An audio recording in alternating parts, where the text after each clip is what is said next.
Nearly 5 years ago, Audi introduced their smallest crossover to America, the Q3, and despite it being an all-new model, it was actually about 5 years old already since Audi had introduced the same car in Europe back in 2011, which is why I'm standing by the all-new version of the Q3. Now, of course, the Q3 competes with a lot of new subcompact luxury crossovers in the segment, and this new one now rides on the ubiquitous MQB platform. It has the same powertrain from a Volkswagen GTI, and the interior has all the latest tech from their MMI touch response system that you get in their bigger flagship models like the Q8. So the big question I want answered, in the ever-growing segment of smaller compact luxury use, does the all-new Q3 deserve a look? That's what we're here to find out.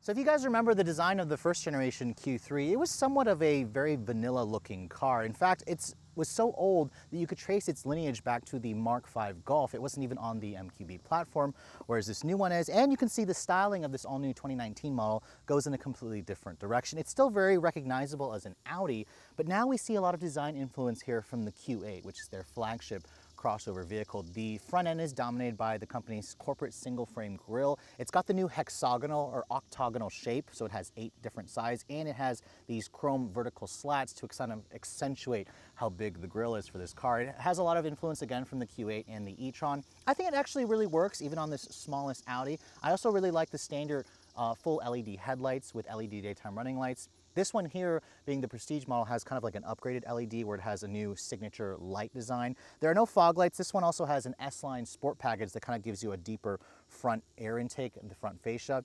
Overall, in this pulse orange color, I think it really stands out. I think Audi did a really good job with the design and making this thing look a lot much more distinctive versus the previous generation, which definitely looked a little bit bland. Now, in terms of the rest of the proportions of this car, Audi did make it larger because they wanted more interior space in this thing. Compared to the previous generation, the overall length has been stretched by almost 4 inches at 3.8 inches long, or at 176 inches long. Its wheelbase has also been stretched by about 3 inches as well. They're basically putting it all into the interior to give Americans more space on the inside. Now, my tester, being the Prestige model, has this optional 20-inch wheel on a summer performance tire wearing 255 width tires. These are optional. As I said, they're about $800 extra. You have to go for the S-Line package to get these wheels, and you also have to at least go for a Premium Plus model. I love how Audi didn't actually put any black cladding on this vehicle. A lot of the competitors are really guilty of putting that black cladding to make their hatchback look a little bit more crossover-like. This just has a very sleek, modern appearance. I also like the broad shoulders that Audi's kind of giving this thing. It makes it look more aggressive. The vertical slats, or the roof rails here, painted in this aluminum contrast, looks good. It's got a standard panoramic sunroof, which is typically optional on a lot of the competition. So Audi, again, is kind of throwing in a lot of features. And then if you follow me over to the rear of the vehicle, the design actually has, the taillights actually look pretty similar to what you get on the front fascia with the headlights. These are a full LED taillight. They even included a dynamic turn signal, so it's really nice that Audi is giving us that feature. This one here, of course, is the Quattro model, which does come standard for the 2019 model year. Unfortunately, down here, there are no exhaust tips. Instead, Audi has been very guilty of these fake exhaust tips, which you'll find on even something like the SQ5, so I'm really hoping Audi eventually does away with this. The rest of it, you can see there are some nice integrated parking sensors, and then your backup camera is integrated over there. So when you look at the cargo capacity of the new Q3, you can see the increased size translated to more cargo space. Audi says there's about 5 cubic feet more space. With the seats up, you're looking at around 23.5 cubic feet. Fold down those seats, you get around 47 cubic feet of space. That actually still is about 10 cubic feet short, which is what you're going to get in something like the BMW X1 or the Volvo XC40, but it is more than what you're going to find in the Mercedes-Benz GLA or the Volvo XC40. Underneath here, there is actually a spare tire. Audi says that they've included a temporary spare tire, and I also like the aluminum finish here on this little scuff plate, so if you guys are loading heavy items in here, it won't actually damage the cargo floor as much. So underneath the hood of the next generation Q3, you're going to find a pretty familiar powertrain. However, Audi has completely changed it over the previous generation. It's still a 2-liter turbocharged direct injection 4-cylinder. It's basically the same one that's in a Volkswagen GTI, but it's up about 28 horsepower. You're looking at 228 horsepower and 258 pound-feet of torque. So that's a 51 torque improvement over the previous generation. It's basically the latest version of their corporate 2-liter. It all goes out through an Audi-designed 8-speed automatic transmission. That's your only transmission choice. Now, of course, here in America, we only get one engine choice, but if you guys are in Europe, you're going to have probably a diesel option and even a less powerful version, a smaller engine. versus what you get here. It all goes out through Audi's standard Quattro all-wheel drive system, which is a huge improvement over a lot of the competition, which offers front-wheel drive as standard, and you have to pay extra for all-wheel drive. Not Audi. Unfortunately, fuel economy is also not quite as good as the competition. You're looking at 19 in the city, 27 on the highway. I'm thinking it's probably because of the weight of this car. It weighs around 3,900 pounds, so that's about 500 pounds heavier than most of the competition. Thankfully, the Q3 only runs on regular grade gas, and Audi says you should get to 60 in around 7 seconds. So hopping into the interior of the new Q3, remember this is Audi's entry-level SUV, so quality is always going to be a really strong point, especially if you guys are first entering the Audi brand. Now shutting the door, it actually has a really nice solid thunk. This is very typical with a lot of German cars. And as you can see, this interior takes a lot of influence from the newer, bigger, more expensive Audis, especially when you look at the two displays here. Now, all of the Q3s will come standard with a 10-inch display over here, which will be digital, and an 8.8-inch MMI touch. This one here, because it has the navigation upgrade package, you have the 12.3-inch virtual cockpit and a 10.1-inch display over here. I've actually shown you this in the new A8. Although, unlike the A8 had a separate screen over here, you kind of have the physical hard buttons over here, which I think I'm okay with because, remember, this is the smaller Q3, so you can't get all of the features from the bigger car. Now, in terms of the rest of the materials, this one here also has kind of like a sport interior upgrade package, and it has some orange Alcantara on the dash here and on the door panels, on the armrest pads. It's definitely really interesting to see it. It really matches well with the Pulse Orange exterior color, but some of you may not like this. Just know that you can get wood trim, or you can also get a different material in here. You can also get lighter colors. This one, of course, has the black. The dashboard here is actually a soft touch material. It also feels really expensive and high quality. The aluminum here feels also genuine. You can replace it with wood if you'd like. The door panels here also are soft touch. There's a really cool door handle on this vehicle that kind of is integrated into this aluminum piece, which I think looks really nice. It almost reminds me a little bit of some Lamborghinis. There's like a hexagonal shape. In fact, the entire dash here has the octagonal shape of the grille. At least that's what Audi says, with this expansive use of piano black plastic, which will show fingerprints, although it tries to be a little bit resistant to the fingerprints. Now, when you guys go for the navigation display, you're going to have wireless Apple CarPlay, which is definitely nice. This is something that BMW is doing first, although Audi is not charging you for it, so kind of keep that in mind. When you put the vehicle into reverse, there's actually no 360 camera, although I could have sworn in the media drive they told me that there would be like a top-down view. There is a really high-quality camera, though, where it has trajectory, it has really good graphics, it has front and rear parking sensors, and it also has rear cross traffic alert when you guys go for the Audi side assist. You can see the rest of this screen here. It's very snappy. It's really easy to use. It's interesting to see Audi kind of go away from their knob here. So now you kind of deal with all the fingerprints, but Audi says this is what their customers wanted. So that's exactly why they moved to a touch response over here. The navigation system, as you can see, it's their Google Earth display, which you do have to pay a subscription fee for the LTE to kind of get the full Google Earth display. And you can also put it in the virtual cockpit, which is still one of the best in the business. I've been testing a lot of newer BMW products now, and I really love how Audi's still looks really impressive. The center console here, you can see there's a lot of buttons here, but there's this big expansive use of just black plastic, where I think Audi should have put something else over here instead of just the volume knob and the start-stop button. There's some more buttons over here. This gear shifter over here controls the 8-speed automatic. It's very traditional, which some of you will really like. There's also a phone box here where it will charge your phone and also will give it kind of a signal boost. This car offers up to 4 USB ports. There's one USB-C port and then regular USB ports. Over here in the center console, there's also your cup holders. There's a nice padded armrest over here. And then the key for this car, let me talk about that. This is an all-new car, and it still uses this old switchblade key, so I'm a little confused why Audi is not using their newer key. But remember, this is supposed to be their least expensive product. The steering wheel also is the same one off of the Q5, but I think it's a little bit too big, especially on a car that's this small. It just looks massive considering this has the S-Line Sport package. Although it does feel nice in your hands, I think Audi should have went with like a smaller diameter wheel. But overall, for a base or entry-level car, the interior definitely will impress. What it is missing is a heads-up display. There's no cooled seats, and there's no memory seats. You have a 10-way power seat, but I think at this price point, Audi should have just included those features, since most of their other cars have those features. So because the Q3 is so much bigger this year, Audi says that they gave us a lot more space when you look at the back seat. Now getting back here, there's about 36 inches of legroom, which is about the same as what you're gonna get in a compact car like a Honda Civic, for example. There's actually a pretty good amount of space back here. At 5'7", I have plenty of legroom. The floor is not completely flat back here, so the middle passenger is going to be dealing with the hump here. There are some nice rear seat air vents, but no separate climate controls, no heated back seats, but you do have dual map pockets, and then there's a nice little armrest here that folds down. Now, the other thing that's also really nice is the seat has the ability to kind of recline, and you can also move it forward and back to give yourself more cargo space in the back. So that's really nice in terms of adjustability.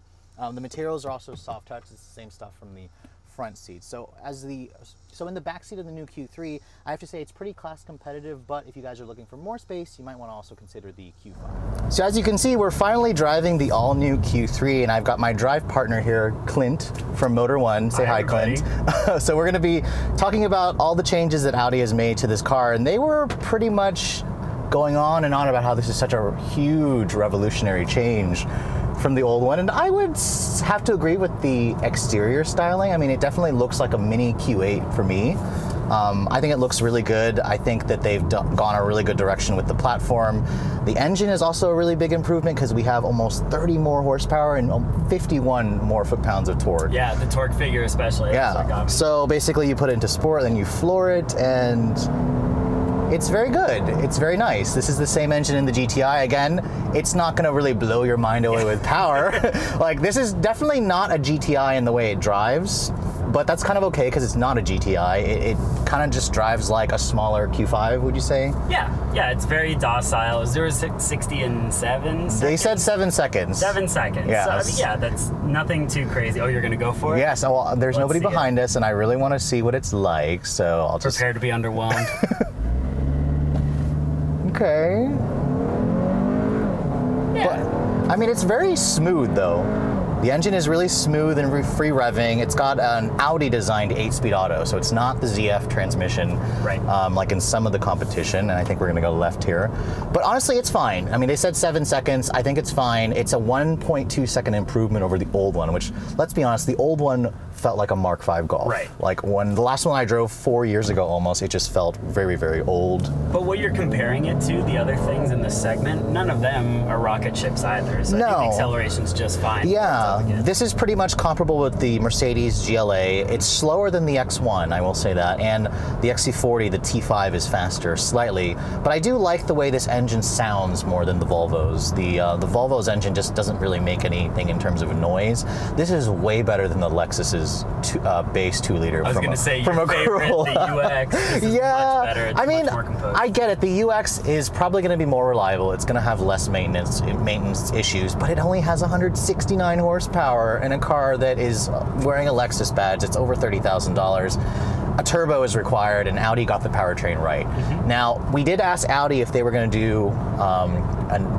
RS Q3 or an SQ3, and they said no plans at this time, which was kind of sad. But I think the Golf R's engine would be great in this. I think the TTRS's engine, the 5-cylinder, would be awesome. Now you're dreaming, the 5-cylinder. Right? But it would be so cool if they did that. So really, it's going to go all to the demand. So if there's enough people that want the high-performance Q3 models, maybe Audi will bring it.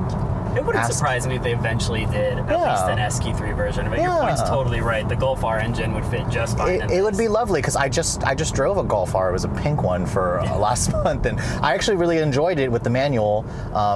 And I think that VW should really start to expand that powertrain over just just like their cars. I think they should start putting it into their SUVs. Now, the one thing about Audis, I have it in its dynamic mode. The steering is still pretty light and numb, so it's not like, like a Mazda CX-5, for example, has heavier steering than this car, which is interesting, but it's comfortable, it's quiet in here. The ride quality also I think is pretty good. It doesn't have adaptive dampers, but in its dynamic mode here, it still soaks up the bumps. You get how many modes with dynamic select? Yeah, so there are 5 different drive modes. Right. There's an off-road driving mode in this car for some reason. That one's hilarious. Well, yeah, because I asked the chief product guy, I said, hey, what does the off-road mode do? And he says that it alters the throttle, the transmission responses, the Quattro all-wheel drive system. system, but there's no air suspension here, so the ground clearance is fixed. And I think it's just there for traction.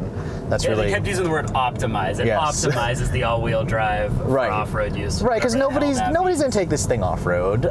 What it is a really great city car. Like we're here in Nashville, in downtown Nashville. There was a beautiful mural that was painted just for this car. It took them apparently 72 hours. Do you remember the name of the company that painted the mural? Because I don't remember. People who paint the mural. But it was beautiful. They even had a car that was wrapped, so that was really cool. So yes, this is a great urban car. Yeah. That most people are going to just, tool around in the city, and then they can easily take it on long road trips, because honestly, it's a great size car. This is 7 inches smaller than the Q5, and you kind of feel the size difference, especially when you're trying to park the car. Visibility is good. It does have Audi's driver assistance stuff, so their presense basic is standard, so it'll automatically hit the brakes if you're going to crash into somebody. But if you want the blind spot monitoring, which they call side assess, it's optional. If you want adaptive cruise control, stop and go, it's optional. And then that fancy traffic jam pilot's not here. They don't offer that. They also don't offer a heads-up display, which Audi says their virtual cockpit is good enough, which I kind of agree. It's a good answer. it's a great answer, but it is one of the best in the business. I wish this car had cooled seats. There's no cooled seats and no memory seats, just because I like to be able to set my seat setting if everyone messes it up. I want to be able to go back to it pretty easily. But other than that, I think they've thrown a lot of value in here. It drives really nice. It's quiet. I think a lot of people are going to be looking at an A3, and then they'll see this in the dealership lots and say, oh my gosh, it sits up higher, and I want an SUV. And it does look good, especially in this orange color.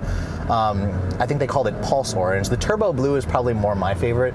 I think it looks like Porsche Miami Blue, but Clint disagrees with me. We were fighting about this last night. I mean, you can tell us what you think as well, but it's not very much like Miami Blue. It's a lot darker, and it's not as fun, to be honest with you. Well, maybe I just need to see them side by side, but I love how they offer these two bright-ass colors, and they also offer a red as well, with this orangey interior with the orange Alcantara, which is $700 extra, which is pretty reasonable. But, I mean, other than that, I think... We should mention S-Line, too. Yes. What you get with that. Yeah, so this S-Line package that we're driving, it's $1,300 more, and it doesn't do anything to the driving dynamics. It's all about the look. So I think it looks good with it. I kind of wish that it did a little bit more for the drive. I mean, this car still feels a little bit soft for something that looks as sporty as it does. But again, maybe Audi's saving it for an SQ3. We'll see. An SQ3 would be great, where they actually do add some kind of something to the suspension, make the steering a little bit heavier. The engine also doesn't really sound like a GTI to me. No. It's fine. It sounds like a typical 2-liter Turbo 4 from VW. It's smooth. It's really smooth, and I think I would say it's pretty on par with the engine that you get in the X1, the 2-liter, because it literally makes the same power in the Beamer. So Audi did a great job, I think, with bringing this to the modern era, because this car drives very much like a mini Q8, as opposed to the old one, which literally felt like a Mark V Golf. Like you could feel the age of that car. And then fuel economy also, I want to talk about that because it's rated at 1927. It is less than a lot of the competition, especially the Lexus. The Lexus, you can get like almost 40 mpg with the hybrid model. The UX, though, you don't like it, especially that hybrid. When you look at value per dollar as well, it is quite a bit ahead in terms of efficiency. Yeah, and that's the thing. Lexus really went for the efficiency aspect, and it's going to attract a few people who want to get almost 40 mpg in an SUV, because this one is like 22 mpg combined, and it's 1927. Yeah, it's not great. It really isn't great. I'll have to wait until I have one in DC for a week to see what I actually get in the real world. But on paper, it's not great, considering the Beamer gets like 2230 or something like that. So I think Audi definitely needs to work on an electrified version of this car. They said that there's probably going to be plans for, I mean, you guys know after their diesel emissions scandal, Audi's all about the electrification of their lineup and whatnot. So if you guys remember my full review on the old Q3, I reviewed that car back in 2016. And to be honest, I wasn't really the most impressed with it, simply because when I drove the car, it felt old. It felt like I was driving a Mark V Golf from like 2010, because that's exactly the platform on which it was based. Now this all new version, it'll basically erase your thoughts on the previous generation model, because it's riding on the new MQB platform. It's got the same powertrain from the Volkswagen GTI. It comes standard with their Quattro all-wheel drive system, and it has a really smooth shifting 8-speed automatic that is designed in-house. So as you can see, Audi has really pulled out a lot of stops to make the new Q3 much more competitive versus a lot of the competition, and especially the previous generation model, which honestly, it's probably become one of my favorites in terms of this class. The Volvo XC40 is still also a really great choice, as is the BMW X1, but I think Audi, what they've done here is they packed a lot of value into this car, even though it is missing a couple of key features that I wish that Audi would consider offering. But if you guys are looking to pick up one of these Q3s, what's it gonna cost? It's actually already on sale. You can go to your local Audi dealership right now and buy this car, and it starts at $34,700 for a base premium model with the Quattro all-wheel drive system. Add $1,300 if you guys want the S-Line Sport package, which I would probably do. It's not that much money and it makes the car look a lot better. This one here, being the Prestige, starts at $42,900. It comes standard with the excellent Bang & Olufsen sound system, the virtual cockpit display with the navigation system. The 20-inch wheels are also an option, and it has all the driver assistance tech, which is typically optional if you guys go down the trim level line. This one here with everything, including that upgraded orange interior, stickers for around $45,350, including the destination charge. And honestly, I think it's a really great deal, considering if you're gonna build a comparably equipped BMW X1, that's gonna be closer to $50,000 for something that's this small. So I think Audi has really packed in a lot of value. But I hope you guys have enjoyed my full overview on the all-new 2019 Audi Q3. If you're also looking to see the latest cars I'm testing, be sure to follow me on Instagram at redline_reviews. Like us on Facebook, and as always guys, please keep subscribing to the Redline Reviews YouTube channel for all the latest reviews. Thank you so much for watching. I'll catch you all in the next video.